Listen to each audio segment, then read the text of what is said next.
Hi everyone, and welcome back. So, I know I said I would try to do an Andrew Jackson video, and that is on its way. But before we head in that direction, I think it's probably an important time to address something that's kind of been a fascination of mine for most of my time in college, and that is Elizabeth I and her involvement in the Dutch Revolt.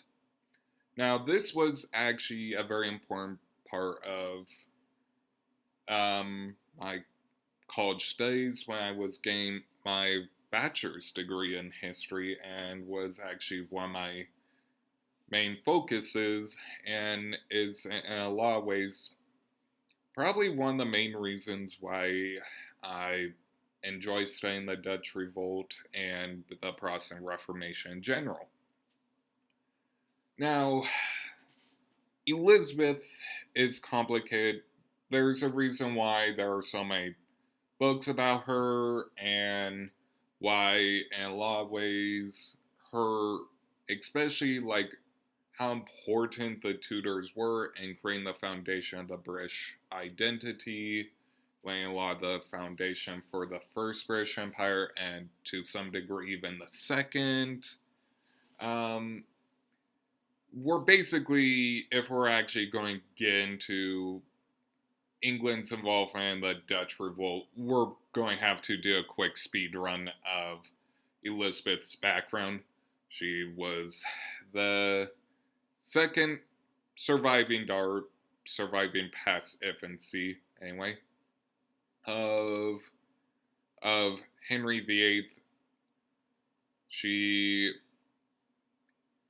was the daughter from Anne Boleyn, Henry VIII's second wife, and her the marriage of her parents, and especially her birth, are important moments in the creation of Church of England. Unfortunately, when Henry got tired of Anne and started feeling uncomfortable with how much Anne wanted to be involved in politics, especially religious politics, and the fact that so far Anne Boleyn hasn't produced any sons. This led to Henry delegitimizing Anne Boleyn, and thus by effect Elizabeth, and it really wasn't until Jane Seymour kind of eased tensions, and then Catherine Parr, that Elizabeth would rejoin the line of succession. And once Henry dies, we have Edward, who was close to Elizabeth, but due to shenanigans involving Edward's uncles, the Seymours, there were issues there. And then on top of that, when Edward was going to die even before achieving the age of majority, where he would no longer have guardians or a council to rule in his name, he was thinking about playing Elizabeth next, but that would involve having to justify jumping over Mary, who was older than both of them and arguably had a better claim to the throne than both of them. He went with a different branch of the Tudors through a female line to try and place Lady Jane Grey. That didn't work because, again, issues of legitimacy, and Mary, especially amongst Catholic Northerners, was more favored than Lady Jane Grey, who was kind of an obvious ploy for the Dudleys and Protestants to take even more control, which led to England's incomplete counter-reformation, and that weird alliance with the Spanish Habsburgs that lost England Calais, which and with Mary not having any kids, Elizabeth takes over, and because she saw religion both as something serious, but also how much religion was getting involved in English politics, she tried to basically make the best of a compromise and middle road that Henry did kind of make during his reign, but we all kind of remember the legends of Henry's reign. Anyway, Elizabeth kept a middle road, keeping a lot of the Catholic vestments, but had a Protestant liturgy, is kind of what happened there. And she was Protestant, but she also knew that keeping some of the Catholic trappings and at least try to make a compromise position and, creating the role of governor of the church was probably the best route she was going to make to at least garner some legitimacy and try to keep the peace the best she could. And she didn't even really throw out the alliance with the Spanish Habsburgs under the Philip II right away. She tried to continue the wars with France as long as she thought reasonable. She didn't outright deny the possibility of marriage at first, but then she did. And she was aware that England wasn't in a place to get in a full-on fight when she first came into the throne against the Habsburgs, against the Spanish Empire.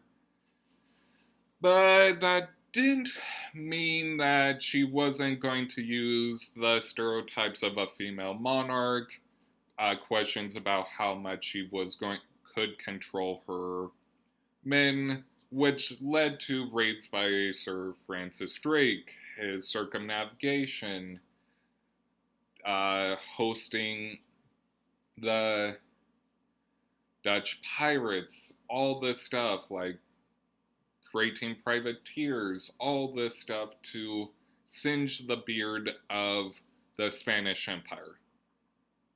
Now, part of the reason why England wasn't in the best place to go to war is under Henry and throughout most of the reign of the Tudors and into the Stuarts, England and most of the world was going through a military revolution. The English Navy was just starting, and a militia / mercenary system was still kind of what England had, especially under ventures by different lords. And a lot of that is because the Tudors really, basically, by the time Elizabeth got to the throne, she couldn't afford a large military. England alone just didn't have the tax or financial system yet to be a very powerful force. That's kind of why a lot of their trading companies were like joint ventures, why a lot of the monopolies had to be sold to gather cash. And then that doesn't really mean that Elizabeth wasn't going to try to, if nothing else, keep Spain on its toes. But as issues like the Revolt plot and issues involving her cousins, the Dukes of Norfolk, Nebraska, Mary Queen of Scots, like, Elizabeth knew that as the monarch of England, she was the most powerful Protestant in Europe at the time. So, while she at first didn't want to outright join the Dutch revolt, she was going to do all she could, like harboring Dutch pirates, um, helping fund the Duke of Valois' expedition into the Dutch Republic, back then the United Provinces, to stake a claim to their throne. Elizabeth was kind of wary about the Dutch revolt during its early stages because she didn't want to risk supporting the overthrow of a monarchy, and when she herself wasn't as secure on her throne as she would like to be. She was scared of the ideas that this would create. So she funded France's expedition.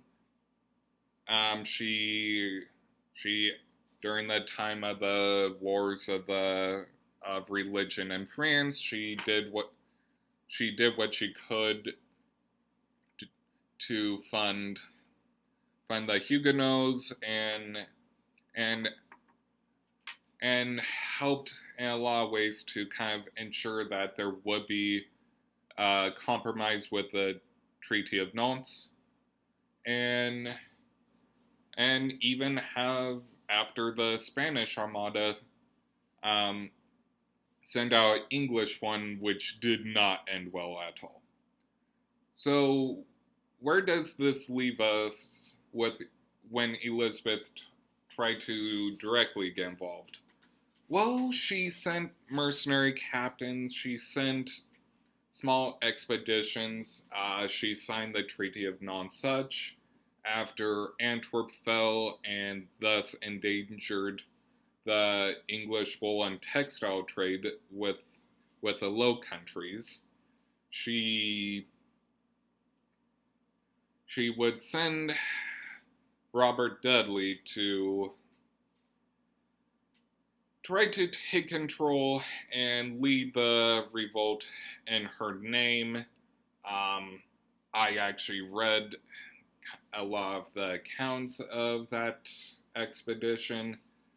It didn't go well in a lot of ways. It was a lot of posturing for basically no real results, because in a lot of ways he really did piss off more of the provinces than he could risk, especially when you consider the United Provinces at this time were more of an alliance that would solidify following William the Silent's death under the next person who would take his position, Maurice of Nassau. Now, while any direct victories just didn't really happen in reality, a lot of her expeditions, especially in France, the United Provinces,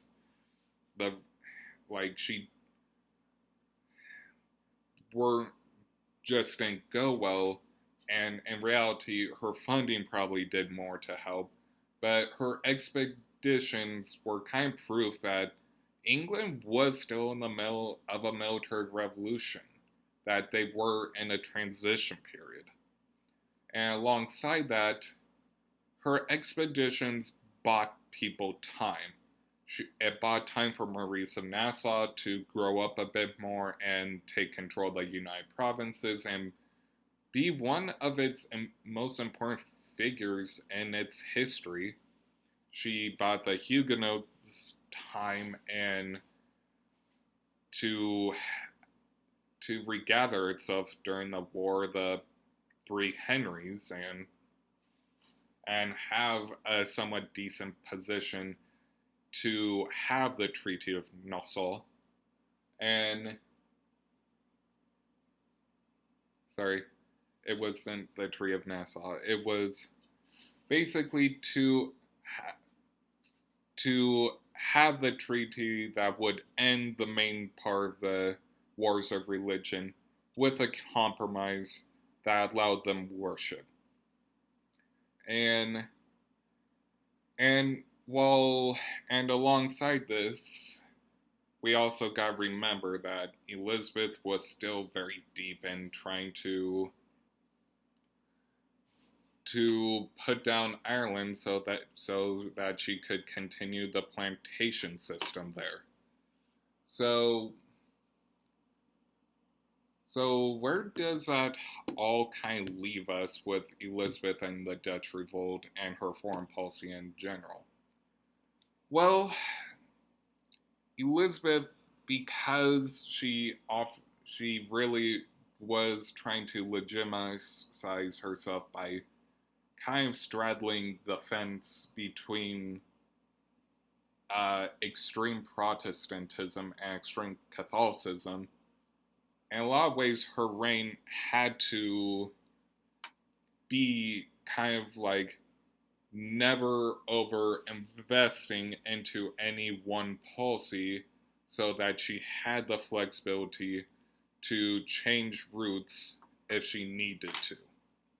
She recognized her role as the leading Protestant power in Europe, but was self-aware enough that any long drawn-out conflict with the Habsburgs just wasn't in her best interest.